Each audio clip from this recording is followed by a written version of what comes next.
It's a JFDI day. Time to actually fit the gauge to the car and fit the BMS and get it self-charging. That's the plan anyway. Probably a couple of episodes, quite a lot to do today. But work is out the way. Time to crack on. First thing I've done, I've got a 3D printed case for my gauge driver. Again, nice way to do this would be Easy EDA or PCBWay or something and get something made up. Instead it's just proto board with now an added buck converter to give it power, couple of heat pressed inserts in there with threads, and a lid which should bolt down, the gap remaining for the ribbon cable for the display. So I've created an extended ribbon cable. I don't know how long I'm going to need. I can go onto the display in here once I've added this to the existing display rather than this test piece. So time to go and get that out of the car. Time to remove the binnacle, which is fairly straightforward if you follow the instructions on the Z Roadster forum. Just absolute goldmine of information and also brilliant people willing to help out. So big thanks to them. There are a couple of screws, one there, one there, which are T20 Torx, which are the first things you need to take out. If the sound's a bit off on this segment, forgive me. I've ordered some new batteries and received some new batteries for the camera itself, which I've got all charged up. Totally failed to charge up the receiver for the microphone.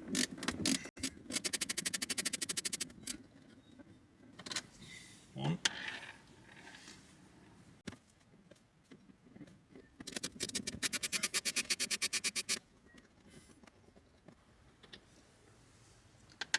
Two. Next step is apparently to slide a credit card in here and just sort of ease it out. In this case, I'm using my Lufthansa Miles and More card, and yeah, hard to do with one hand and one hand on the camera. So I will try that, just sort of slotting this in and easing it out, maybe using a screwdriver gently as well. Obviously not with the ignition on. It's a good point actually, probably ought to go and disconnect the battery. Well, that was actually pretty painless. I thought for a minute I was going to have to take the steering wheel out, but actually you can slide it all out. So now we can see the back and all these connectors, which all have little locking levers on. Need to pull those off.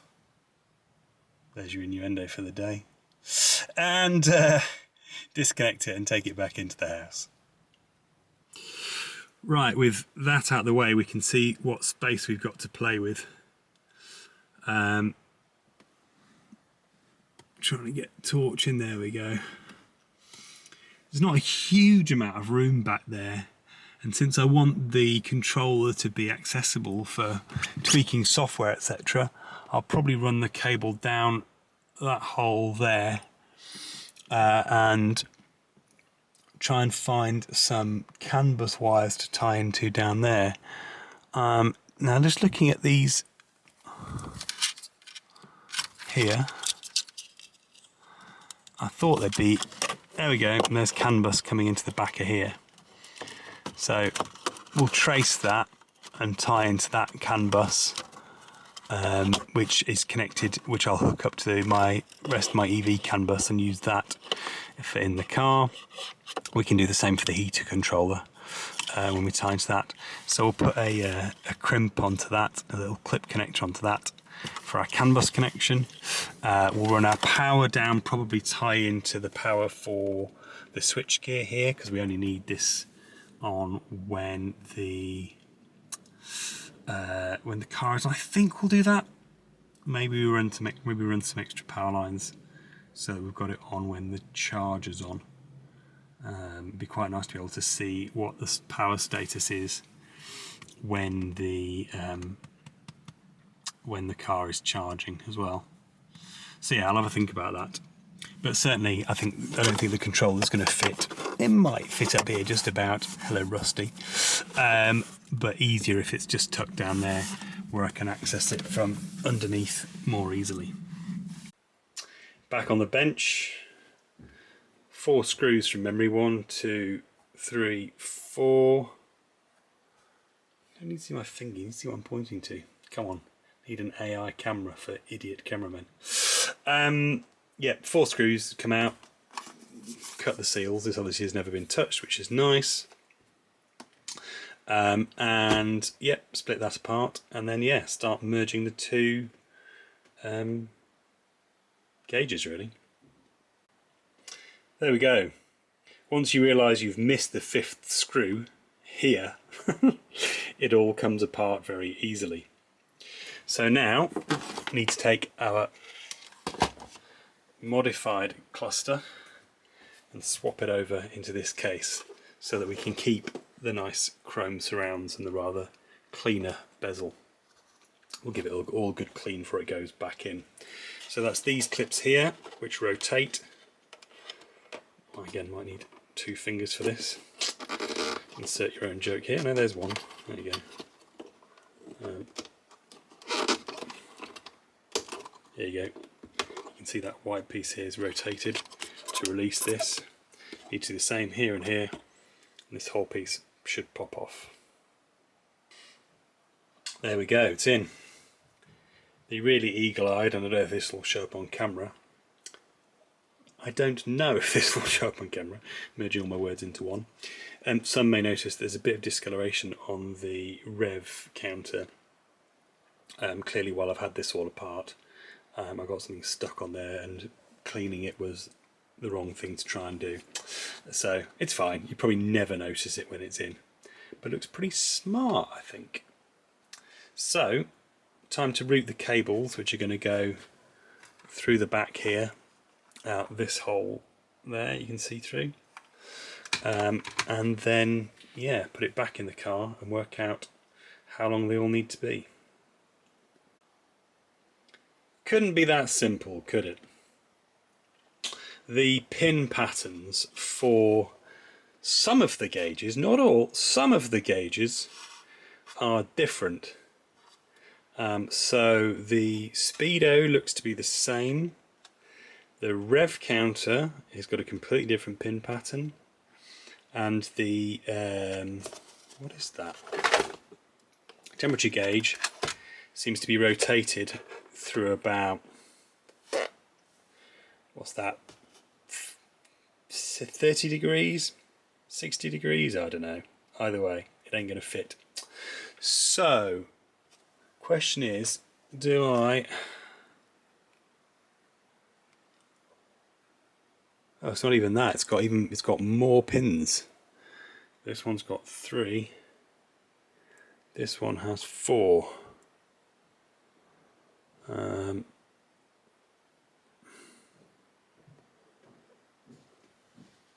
These 2 are the same, but at different angles.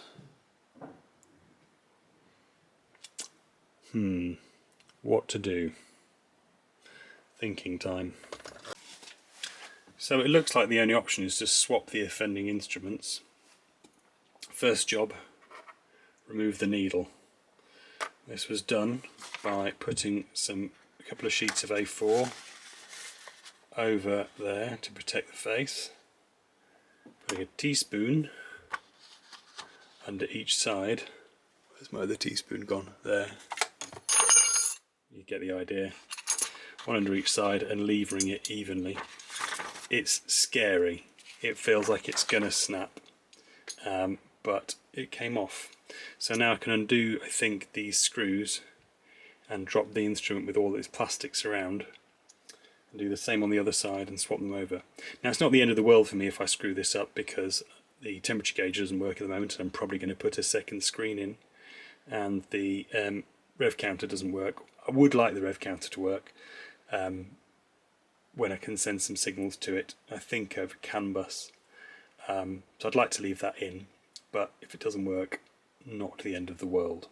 Obviously don't want to screw up the speedo, that was the most important one, but thankfully it doesn't look like I have to change that. 2 screws, rev counters out. Let's see if we can refit it on the other side. Which does mean I have to do these annoying plastic clips again. These are frustrating. There we go, all assembled. Got our wires trailing. I'd love to test it here, but of course I have to terminate these wires in order to do that. I don't really want to sort of terminate them at full length and have to cut that off once it's in the car. So I won't bolt it all in, I'll just fit this loosely while I test it. Still haven't quite worked out where I'm going to tie into the CAN bus or pick up my power lines. I'm hoping I can find something that's already fused so I don't have to put an inline fuse in, but we shall see. Quick bit of phone footage while I'm tinkering around in here. I've got all the trim off. I found the CAN bus line I want. Obviously don't want the... that doesn't sound good. Obviously don't want the signal lines to the screen to be too long. It's a fairly noisy environment. I don't want them to pick up interference. May need to shield them at some point. So if you think, you know, that's almost the back of the where my fingers are now, deep in a hole, is almost the back of the instruments, and it will be by the time they're down. So if I mount the thing around here, then I've got a short tail to the CAN bus line, and then over here I've got what used to be my charge mode switch and inverter contactor close. This is the manual one. I didn't actually use this ever really, but in the early days I thought if I can't automate it, might as well do it from the comfort of the car. So flip this up, didn't power an ejector seat, just start charge mode and then push the button to close the contactors. Sorry, neighbourly distraction. Yeah, so I can reuse this switch elsewhere. It's fun, it's nice, I'm sure the kids will find some use for it. But this does leave me with some spare wires, which were clearly really well crimped. So I can use this one for 12 volts. I'll use this blue one, I'll use that for ground. I'll mark it up appropriately. I can probably just pull that one out of there as well. And that gives me my power without having to tap anything down here and worry about disturbing stuff. And that can just go into my main fuse board, so I can control when the display comes up. What I'll do is I'll put it onto the charge mode relay,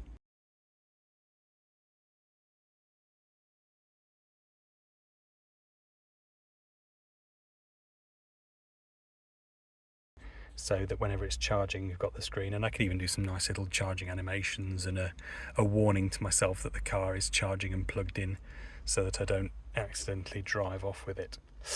So yeah, that's the plan.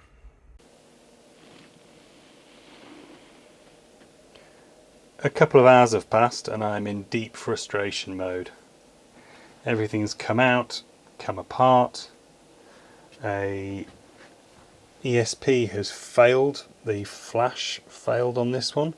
I thought it was overheating, but actually I think it was just getting to normal ESP temperature, burning through 150 milliwatts.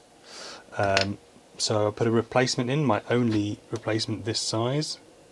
That's getting, yeah, warm but not super hot. It's feeding back through serial fine, it says it's working, but we just get white screen. Now this is a common issue on these displays. I thought I'd resolved it just by setting the reset output to output, reset line to output at the beginning of the code. It had stopped doing it when it was on the bench, and now that it's all in place it's not working again, and I've got absolutely no idea why. No shorts, good continuity, code hasn't changed. Baffled, absolutely baffled.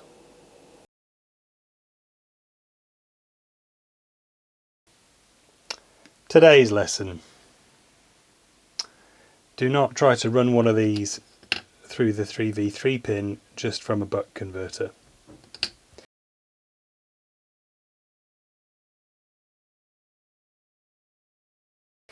That's 2 dead ESPs. That probably explains the one I killed. Well, may explain the one I killed the other day, don't know.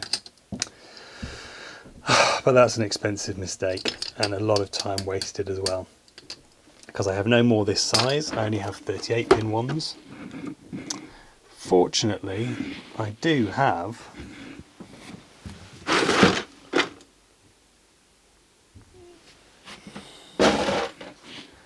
a board I made up for a 38 pin one when I couldn't work out why that one wasn't working because of my CAN bus test network. So, in theory, I can make sure this one's, can tweak this one to be powering the V in pin with 5 volts and take 3V3 off the regulator in the ESP32 rather than feed it 3V3 directly to the screen. We hope we haven't barbecued the screen at the same time. I do have a spare one of those as well, I think, somewhere. And we try again. It would be fair to say today is not going to plan. I've just fried my third ESP32 of the day. For reasons I cannot fathom, having wired up this board, whichever one it is, this one, now to use the onboard 5 volt or 3V3 regulator rather than try feeding 3V3 straight into the 3 volt pin, which you're meant to be able to do. Bear in mind with buck converters that I've been using for years without issue. I decided to, okay, play it safe. You've killed 2 ESP32s. Feed it 5 volts via the regulated 5 volt input on here. Yeah, nearly caught fire. A few moments ago it was glowing red hot and smoking and is now undetectable by USB. Unsurprisingly really, because the 5 volt USB goes through that regulator to give it 3V3 for the rest of the board. So I may be able to rescue that one by swapping the regulator out, but given the price of them it may not be worth it. I am going to give up on my ambitions for today. I'm going to put the car back together. I'm going to walk away until I can work out what the hell I'm doing wrong, because I don't want to fry any more of these. I'm not going to pursue the BMS and self-charging today, because given everything else I've got wrong and the stinking headache it's given me, the chances are I would set the car on fire. So, not the episode I was planning. But, you know, something of the reality of projects.